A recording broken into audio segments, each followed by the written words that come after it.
கோவை அருகே மேற்கு புறவழிச்சாலை அமைக்கும் பணியை ஆய்வு செய்ய வந்த அதிகாரிகளை விவசாயிகள் முற்றுகையிட்டனர்.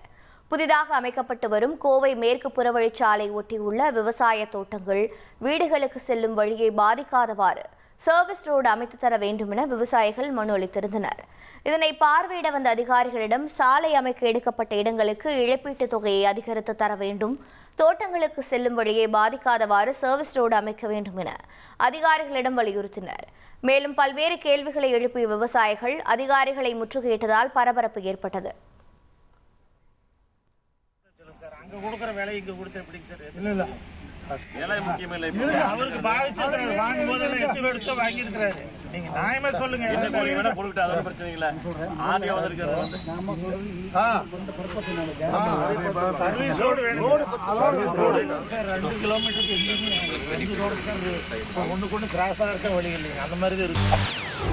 செய்திகளை உடனுக்குடன் தெரிந்து கொள்ள உடனே சப்ஸ்கிரைப் பண்ணுங்க.